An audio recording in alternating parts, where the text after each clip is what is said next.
Hello everyone. Now we will be learning a new case study on a company called as Bread and Butter Company. This company is initially started off by selling breads and they made very good profit at the initial phase, but subsequently friends, due to this technology and all the social media posts which are going on, there was a lot of negative publicity which happened to the breads. People started saying they are not healthy and if you eat this you get this, that, etc., and it's very much convincing, due to which many of their loyal customers also left Bread and Butter Company. Once they started leaving Bread and Butter Company, the profits started slowly coming down. Now they have to survive in the market.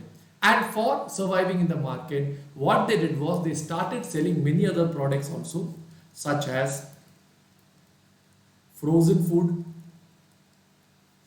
Okay, they started selling desserts and they started selling some beverages. For simplicity, let us assume that when they are talking about frozen food, we are talking about, let us say, Maggie. Okay, desserts, we'll talk about ice creams. Beverages, we'll talk about Coca-Cola. So while they started selling this to improvise their profit, what they realized is that Coca-Cola, etc., cannot be sold at much profit. It is having very high competition. So they sell this mainly because, for example, if you're going to buy a sandwich, we like to have a Coke along with a sandwich. So that combination is what people like. And to make them sell more sandwiches, they will sell more Coca-Cola also. So here they have very less margin, or maybe I can even say there is no margin at all. Maggie, they're normally selling at a margin of approximately cost plus 10%. But desserts is what is the people's favorite. Everybody loves to have a lot of dessert, and this is where they make maximum profit. The sales of dessert is approximately 60% of the total sale of frozen food and desserts coming together.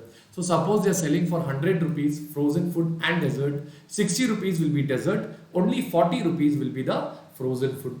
Alright, now when they started looking at the accounts, even after they maintained this, they realized that they are making losses.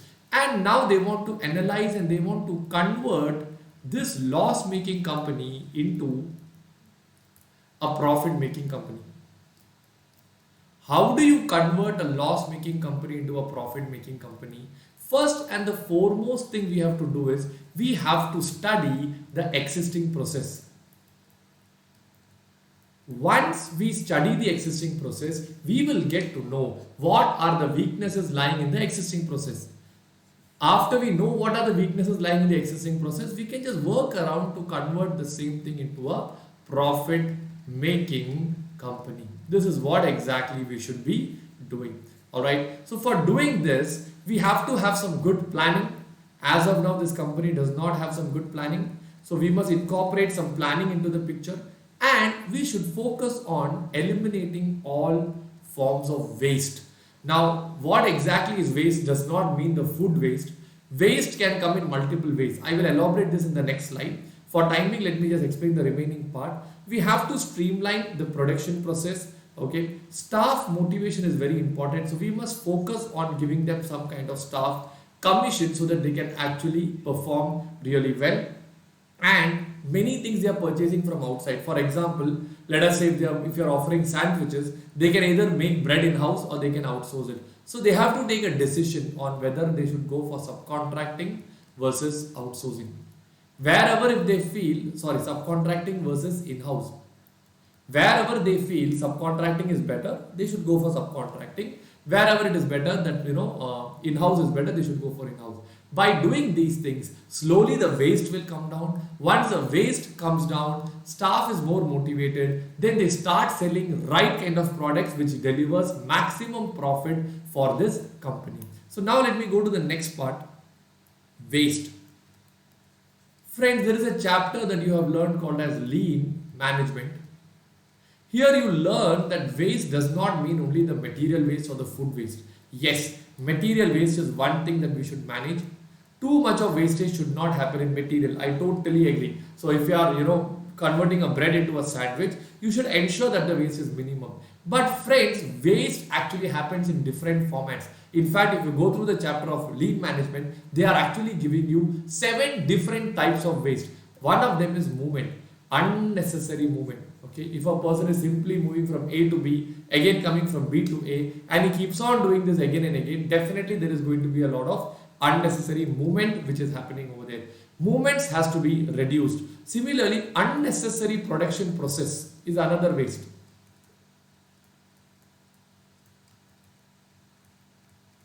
This also has to be minimized. JIT is a method called as just in time. Raw material you purchase and keep it much in advance, that is also a waste. You should do it at the right time. That is where JIT comes into the picture. Every point waste has to be controlled. The better you are able to manage your waste, you will be able to get better results. So friends, this is the overview of the case. Now let us go and learn the case study in depth. The name of the company is Bread and Butter Company. Started his business a couple of years ago. At that time, customers preferred bread to other food items. They were making the best kind of bread. Breads were custom made, ready in no time, delicious, and exactly as how they need to be. Business was very, very good. They started making very good profits on year-to-year basis.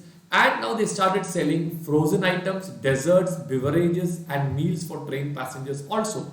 Bread and Butter Company was known as Just Tasted, JTI.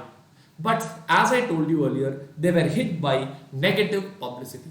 Once you get hit by negative publicity, then the sales started coming down, loyal clients left them, and all of a sudden their profits started declining. The frozen item, dessert, beverage was the only support they had once they lost their entire control over the bread business. Now they want to know what are we doing wrong, and they started giving this financial statements. Look at this financial statements very, very carefully.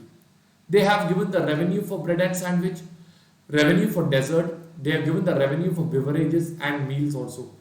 They have given the cost also below, frozen items, ready-made, this, that, etc. And they have given the other operating expense, that are the common expenditure. If you see, 2017, they made a profit of 38,726. 2018, they are making a profit of 7,226. 2019, they are making a loss. So what happened? The profit graph is coming down and then the loss actually went up. So friends, the financial statement in this manner is never helpful for decision making.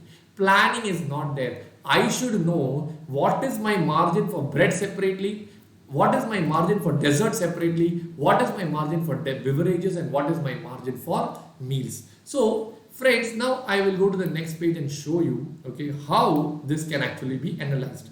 Solution goes like this. They have to make a product wise analysis. Revenue from bread was 41,000 here. Okay, the cost of the food items is turning out to be 48,000. So if you see on the GP part over here, they are actually making a loss of how much? 19,000 is the loss that they are making over here. Am I right? I will use a highlighter. Give me a moment. They're making a loss of how much? 19,000 over here. Last year they're making a loss of 7,000. Earlier they were making profit over here. Now the profit is gone.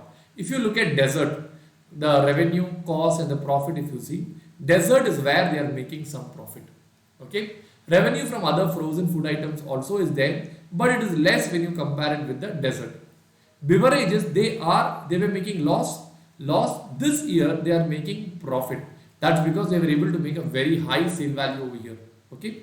Revenue from meals is also comfortable. Okay. That is also turning out to be 8,400, 9,500, etc. Sorry. Revenue from meals is turning out to be a loss of 1836 and 63,300. So once you break up the revenue in this order, it becomes very, very easy for you to actually track where is what you're making profit. I can give a direct recommendation from this that if they start promoting desserts more, they can easily improve the whole profit. Next point, what they are mentioning over here is that they have to execute correct strategies. How do you execute correct strategies? First one, as I told you, the production process has to be made very, very efficient. All forms of waste must be eliminated. You should not have unnecessary waste, unnecessary movement, unnecessary talking, any kind of unnecessary movement happening within the organization is what we call it as waste. Design of the product, you have to be very, very careful, or the utility of the product also you must see. It should all be customer focused. Ideally, customer should be the one who should be getting benefits out of this. Customer should be happy. If a process does not help the customer, there is absolutely no use of doing such kind of a process. You should list down all your production and service activities, map them keeping customers' value in your mind. So customer is the person who should be focused over here. You have to maintain very good quality of food. One customer, once they come to your company, they should not leave. This becomes your top priority. JTI should prepare meals based on the orders received. That's what I told you earlier, just in time. It will boost the quality, reinforce the customer's trust, and thereby you will be getting a competitive advantage in the market. Next change over required will be to switch over to the commission paid to the staff so that they are motivated to provide better results. Purchase department has to work very, very carefully. If they buy in proper quantities, they can minimize the purchase cost, they can get better discounts, and it will also improvise on the efficiency. Alright, if I go to the next one, JTI will be able to continue its current production activity instead of its planned switch over to a retailing activity. Retail sector might help, but first it's more important to set up a good system in what you're doing right now. Only then is it worthwhile to go to a new system. We must not only control quality of the sandwiches, but also reboost the trust that is there in the customers. They should keep in mind what are the current resources that are available, and they should use such resources. Okay, they have to save the transportation cost, for which they can use in-house transportation instead of going for outsource. They can redesign the whole meal preparation process also. All right, friends, once we do all these, it is very, very simple for us to convert a loss-making company into a profit-making company. I hope this video was clear to all of you friends. Thank you so much.